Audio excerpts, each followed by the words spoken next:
sayama. Yeah, yeah.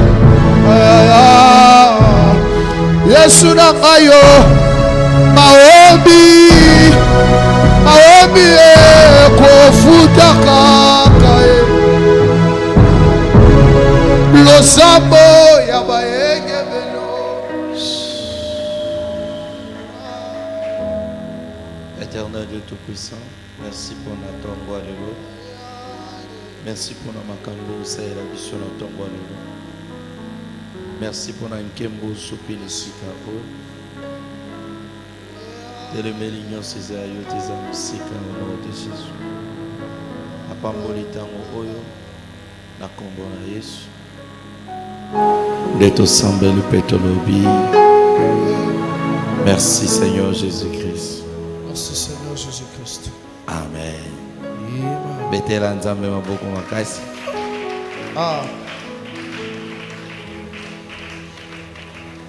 Nasengi papa mama koto ba ovazin nsima kuna topusani tokomble vide ya Vitaline ya Rit ser bébé topusani koto tokomble vide koto.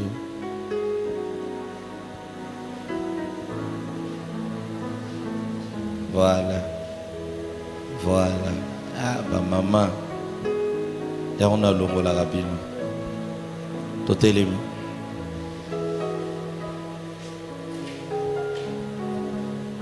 Est-ce que ça n'a pas moko azopambola manzela maloba oyo? Yes. Il y a longtemps toujours bien l'homme de Dieu, notre papa Martin Massefan, toujours bete la nzambe maboko makasi. Jésus. Shalom à tous. Shalom. Soyez bénis. Soyez bénis. Tobondeli. Nous disons merci pour ce matin, de la grâce que tu nous as offert, ainsi que de ta faveur. Merci pour la vie, le mouvement et l'être. Nous voulons passer à un temps béni encore, Seigneur, pour nous. Que nous t'invitons de nous parler, d'être présent et puis d'agir dans ta souveraineté. Libère ta parole, libère la vie et donne-moi cette opportunité de parler de ta part. Au nom de Jésus, dispose chacun de nous par le nom de Jésus que nous allons ainsi prier. Merci Seigneur Jésus-Christ. Amen. Alléluia. Soyez bénis. Soyez bénis. Amen. Attendez ce texte de base d'Abisso, Genèse chapitre 4, verset 15. Genèse chapitre 4, verset 15. L'Éternel lui dit, si quelqu'un tuait Caïn, Caïn serait vengé 7 fois. Et l'Éternel mit un signe sur Caïn pour que quiconque le trouverait ne le tuât point.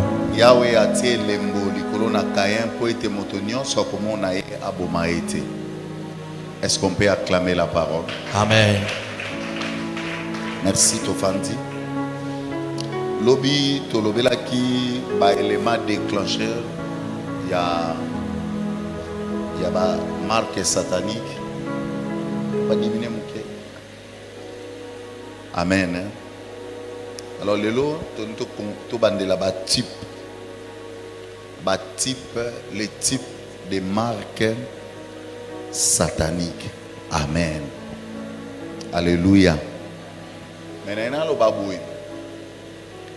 Parmi les 11 éléments qu'on a cités, il y en a encore plusieurs. Monde à ténèbres, ils ont fait poser ma marque na ba vie à bateau. Donc, il y a un moyen autant de awate. Mais ce qui est important, les alliés tous à la vraiment éveillé pour que nous ne soyons pas marqués par le monde des ténèbres. Amen. Il y a deux types majeurs de marques sataniques.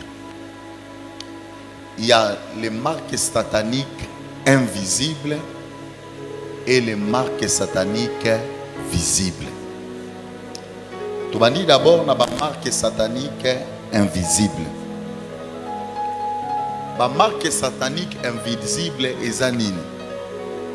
Naloba qui sont des signes que nos yeux ne peuvent pas voir et parfois peut ignorer son existence. En cela, parfois l'homme se trouve et vit dans la confusion, étant victime de tous les maux. Lorsqu'on parle de l'invisible, l'invisible c'est le koyo motakoko simbate, motakoko monate. Donc il y a des marques oyo batia na ba vie ya bato, mais emona na misute. Donc so tali mutu bozomo na ye malamu, ozomo na ye kitoko, ozomo na ye makambo nyonso normal.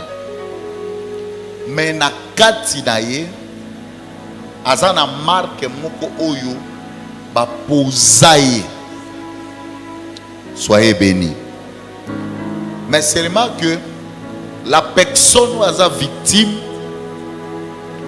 azoko subir toko mona na kati ya vie na ye confusion na makabebele pe ba problème ebele.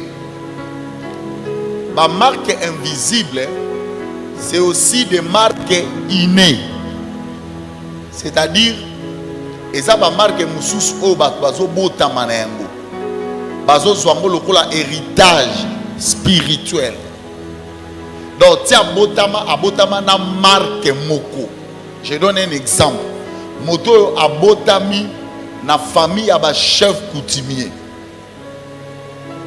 Il a déjà une marque d'autorité. Il a déjà une marque. Il y a polygamie na katinai. Il a déjà une marque de la sorcellerie. Alinga te. Eza na katinai. Soyez bénis. Alléluia. Donc il y a des marques oyo bakbazo posséder mais eza inné. D'autres marques eza oyo bakbazo cultiver na kati na bango. Sans le savoir que nengazo évoluer, il est en train de cultiver une marque na vie na ye. Il est en train de développer une marque et toutes ces marques invisibles sont gérés par un esprit ou des esprits. Amen. Et ça soit parfois par des possessions, par des oppressions et par des obsessions. Et ces marques, ça se manifeste souvent par des actes. Otali elongina ye bwazana elongitoko. Motali makambo azo sala. Otali makambo ezoleka na vie na ye. Ça se manifeste aussi par des oppositions. A comprendre pourquoi il va télémelaka ye kaka. Papa na comprendre pona nini ngai nyonso na sala ka bat babudaka yango. Pona nini soki ngai na yeka ke sika wana. Makambo te banako ke malamu. Directement dossier wana katani. Parce qu'il y a une marque d'opposition. Parce qu'il y a une marque invisible na kati ya vie na yo. Ça se manifeste avec des situations compliquées dont la cause ou les causes sont inconnues. Tout simplement parce que vous êtes une victime. Et Mouto Azana marque invisible a réalisé aussi une vie de rejet. On est Moutou Baboua Kéaï. On est Baboua Kisaï. Yango Mona Moutou Mousso Mona Azana Ba tout nyonso. Elle a la beauté. Mais le mariage ne vient pas. Il a l'intelligence. Mais lors il y a un test, Aza peut échouer. Amen. Alléluia. Tout le temps, camarade moko Azaka mayele. Parmi les gens, Azaka impressionniste. Joue à l'bosoka to kota auditoire. Azo beta anglais. On est mutu monga aux États-Unis. Biso mo toro babi ah. Oh, mon Dieu, tu as la aviation, mais il y a bongo ba masolo azobete la bino sur la culture et aviation. Mais terrible. Pendant les cours, il y a un débat dans ma professeur. Mais bien aimé, tu vas dans un interro. Na anglais o ya ba no loba azwa ngote. Na première session abimana 37%. Akimana ista abunga ti le mona resouté. Alléluia. Donc il y a des gens, ils ont des choses, il y a qu'à se faire valoir. Mais à cause il y a marque, où ils ont procédé na katina ye, ils ont permettre yete à la kisama kamboana. Les marques invisibles, ils ont nenge moko na ba marque o ba bengi ba marque de Jésus. Parce que Paul, lorsqu'il parlait des marques de Jésus, il parlait de deux genres aussi à ba marque. Il parlait d'abord des marques physiques et il parlait aussi des marques spirituelles. Le baranga amen à bien. De même aussi oyo nani azalaki na ngo Caïn. Ce n'était pas une marque visible, mais seulement que la présence ya Caïn et ben ko empêcher na makambebele. J'espère pas son abeta ni solongo awa. Tant on a zoté à maté à oyo pa papa Blaise. Na yambaki mwana moko autaki prison ya makala. Et cet enfant, il a fait 7 ans en prison. Mais aolo bananga ni na lobi papa, bakanganga liboso lupangu na vanda, na vandi na nga na balabala boy, na vandi na kiti, ba militaire ba policier bazolanda ba kuluna. Malamongo moka ye mususu ye, ba récupérer nga ba kenda na ngai. Ba parents ba landeli dossier et simbati. Jusqu'à ce que na kota makala na sali 7 ans na makala. Et l'autre bimisa qui c'était la grâce présidentielle de Salai Kabima. Et l'autre connu ne Salai Bakangaye parce qu'il y avait une marque. Mais bien aimé, si tu possèdes une marque invisible, au roye bangote, mais au banakomo na kaka baba kamo e banosala na vie na yo, ce sont des choses aux ako s'attendre. Ce sont des choses aux lingate. Parfois aux bima loko la moto azana libabe, azana ngambu na kati ya vie na ye. Soyez bénis. Alléluia. Donc la marque satanique invisible, c'est un signe comparable à la marque de la bête invisible dans l'homme. C'est-à-dire quoi? Ce sont des activités où ils sont liées à la marque de la bête. Or, marque de la bête ne sera pas invisible, ça sera visible. Mais actuellement, le diable est en train de marquer les gens avec la marque de 666 pour que les gens ne le sachent pas. Dans le monde spirituel, lorsqu'il y a une confrontation par rapport à ta vie, le diable présente à Dieu, présente aux anges la marque que toi tu possèdes. Loba kombo na Yesu. Tsaboy, loba suki na lilongi nanga. Nazalaka na marque moko. Ndenge nazo tsambo loboko nanga. Makila na yo efasango. Elembo nyonso batianga. Oyo ezo condamner nga. Oyo ezo mema échec na vie nanga. Elongwa. Elongwa. Soki pe na hérita yango. Na ba parents nanga. Marque wana elongwa. Marque wana elongwa. Au nom de, est-ce qu'on peut acclamer le Seigneur? Donc c'est tout simplement un héritage où ils ont conditionné une vie sur la terre. Et cela permet ou donne au diable l'accès d'exploiter la personne, d'utiliser la personne et de s'occuper de la personne. Soyez bénis. Alléluia. Comment on a ça kitoko? Mais azo évolué ceux qui m'ont bali à monier na Facebook. À monier moi c'est kitoko. Mais tant mon bala pousse na pembe naï. À monier longi mususu. On a mon bala siliki. Et belé ya bana basi mabale zo ki mabango azoye ba cosité parce que ça na marque moko batia na kati na yo oyo yo mona kangote soko tali na kitala tala o mona ngote okota make-up, okoke salon ba bongisi ba suki. Yo moko talo que non non non non za moi si kitoko.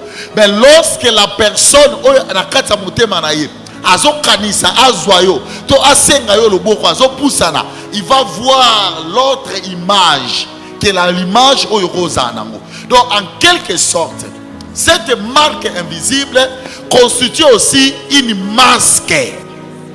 Oyo batobele bazolata. Na sambeli na tongwa lelo. Soki balatisa o masque moko, masque wana elongwa. Na lobi na tongwa lelo. Soki za na masque moko balatisa yo. Je prie mon Dieu que la puissance de la croix elongo la masque wana. Tu seras démasqué ce matin. Ozala démasqué na masque nyonso balatisa yo. Deuxième type, il y a ma marque, ce sont des marques visibles. Les marques visibles sont des signes remarquables et palpables que la victime peut ou ne pas constater, mais les autres oui. Ma marque visible les amis, et ça ma marque remarquable, et ça peut palpable. Oyo yo moko oko remarquer comme poko remarquer mais bato musuba bana komona. Na pese exemple. Oyebi la plupart ya ba tatouage o bato bazo tsana banzoto. Sans le savoir, ba tatouage mususu ezali ba marque mobimba de la bête. O bato bazo posséder. Soyez bénis. Yo ikeka rabata au tatouage le la moi si ba beta au moins aigle moko boyebi tina ya aigle wana te. Ba beta au moins forme moko boya ya nini. Ba ben il y a danger de mort boyebi tina na ngote. Il y a d'autres marques. Oyo batebele bazana yango. Sans que bango moko ba yeba ke yango za la marque. Donc elles sont des empreintes visibles et peuvent facilement identifier, distinguer facilement la personne. Donc il y a des gens, le monde à ténèbres, ba marque. Ba identifier bango na ba marque wana. Sans les savoir que ce sont des choses où ezali et outil dans le monde spirituel. Et ça ba empreinte yo batela bango. Amen. Na Exode 10 12 plutôt totanga kikuna likambo ya makila. Ezala ki marque visible. Marque visible musuba tangelinga Genèse chapitre 17. Genèse chapitre 17 verset 9 à 14. Est-ce que vous devez comprendre Matthieu? Genèse chapitre 17 verset 9 à 14. Dieu dit à Abraham, Abraham, toi tu garderas mon alliance, yo okobomba boyokani na ngai, toi et tes descendants après toi, yo na bakitani na yo na sima na yo, selon leur génération.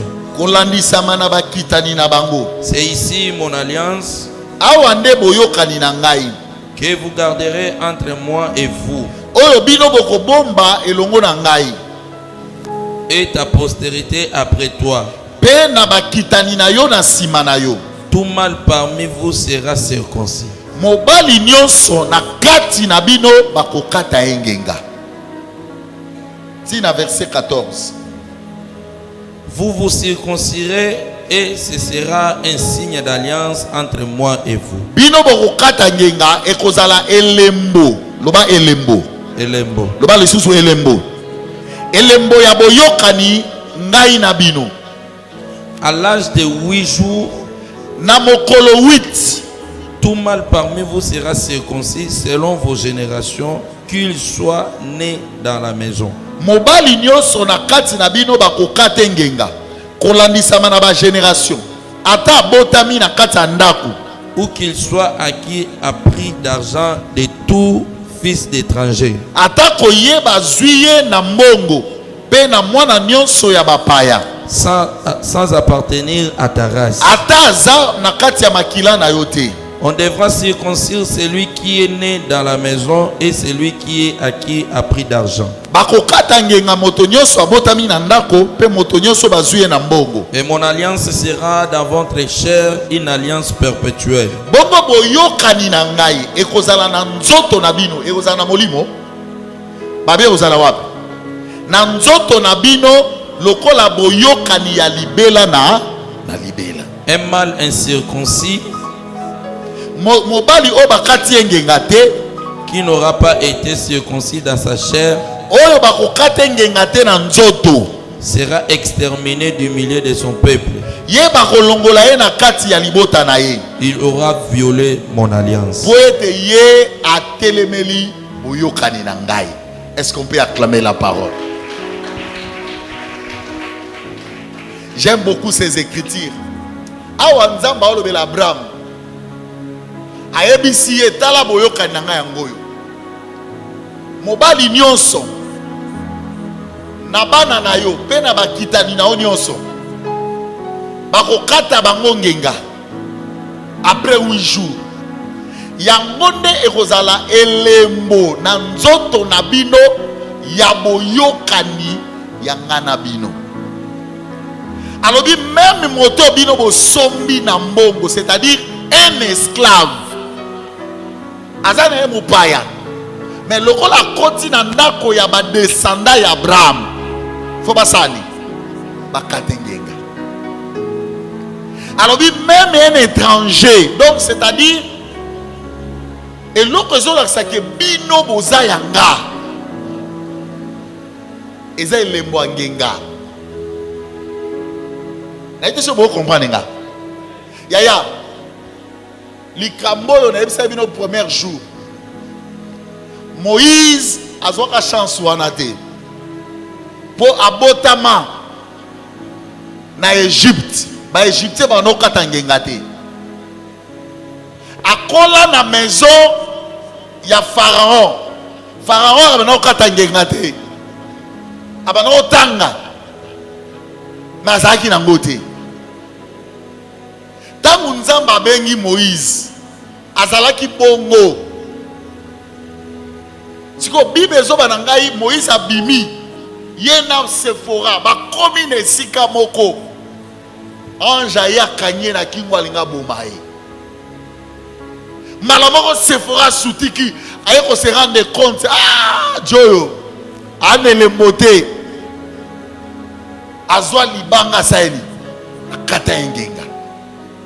Tango akati ngenga anjo na saini atiki. Yaya. Signe physique, signe de la chair. Moïse azanyango. Mais loko les aki signe d'alliance. Nzamba linga bomaye. Alobi moto nyonso na ndako na yo oya kozanga yango, il ne fait pas partie de mon peuple. Donc elngolo banini. Il y a des signes oyo même dans le monde à ténèbres. Ceux qui battent la vie en moto, il y a un monde que moto a appartenir nanga. Amen. Et ça n'a pas ils sont dans l'église, mais ils appartiennent au diable. Et ça même dans la salle en Zambé, na Ebisibino, ils ont des marques sataniques. Je prie ce matin que la grâce coule, que la grâce coule. Okobima wa te na marque moko ya Satana. Ezala invisible, ezala visible. Na lobi na tongwa lelo marque kotika yo. Loba nanga amen à bien. Loba nanga amen à bien. Donc les marques visibles c'était pour la distinction des peuples.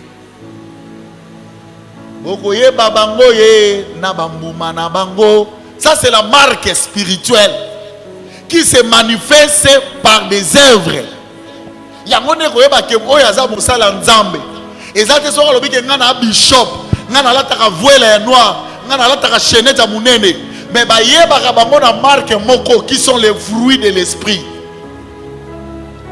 Il y a aussi la marque du diable. Oyo muto ata lobité bazanango. Est-ce que vous comprenez? Yes. Alors, qui sont ces marques visibles? Oyo, ils ont même abattu en alliance avec les diables. Je vais donner un exemple. Vous avez joué au Ronaldo. Cristiano Ronaldo. Mais Ronaldo, à comment déjà papa, à comment mon aîné. C'était un grand joueur.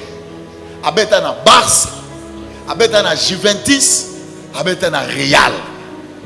Parmi des rares joueurs, il y avait dans des équipes. Hier, il y a Maradona, il y a dans des équipes. Ces joueurs, Azaki Nyamanabi, Ataka Babi na ma position. Mais il y a des gens qui ont fait mon ambalouana. Mon ambalouana, Azara ne lembomo à Satana. Ezara malade andeke. Ye akwe ya kaka malade andeke. Soit akoko ya mone bandela match, basi ba yebaka ye. Akwe ma bimisi basoyi. Botika ye. Tanga olamuka ana bina ye. Soka akwe na debia match ta akwe na mita. Yango nde banola sake elembo na ye. Yaya, ezana bato ebele oyo Satana azwa atza maladie ya ndeke na kati ya banzoto la bango. Il dit ce matin, la plupart des gens qui souffrent de l'épilepsie, ce sont des sorciers. Ce sont des gens qui ont les signes de la marque de la bête. Ils ont les signes, il y a ma marque satanique. Oui, ils ont la kati ya bavina bango. Yango na ebiso na tonga lelo. Malade ya ndeke, ezaka malade ya nzambete. D'ailleurs, ils ont qui cité. Qui c'est la prière. Yes. Qui c'est la prière. Lorsque vous constatez un enfant ou bien un frère a tombé victime de cette maladie, sorazando quitté, c'est que va saler la cahier. Alors marque au batana katinaye, ils ont maladie ou une épilepsie. C'est une marque. Batu musutu batabango marque akoma kizengi aza kizengi na moi mais na butu c'était un sorcier. C'était une grande personnalité.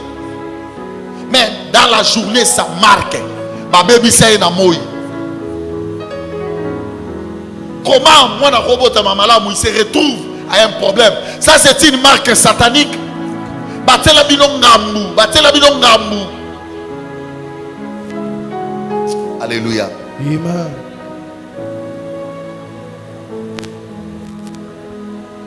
Je voulais donner un exemple qui s'est passé dans notre famille. On avait notre grand frère, le nœud de la famille, qui est déjà parti, il est déjà mort depuis longtemps. Il était intelligent. Dans la classe, il y a 5e primaire. Bazo tangana ba nego ba cousin abiso abanoko ya malade andeke. C'était une marque où on avait mis dans sa vie pour que papa nabiso azala n'héritier te o ya continuer à pérenniser bosuinaï pour occuper banankazi lokola ba Congo bazalaka ba matriarcat.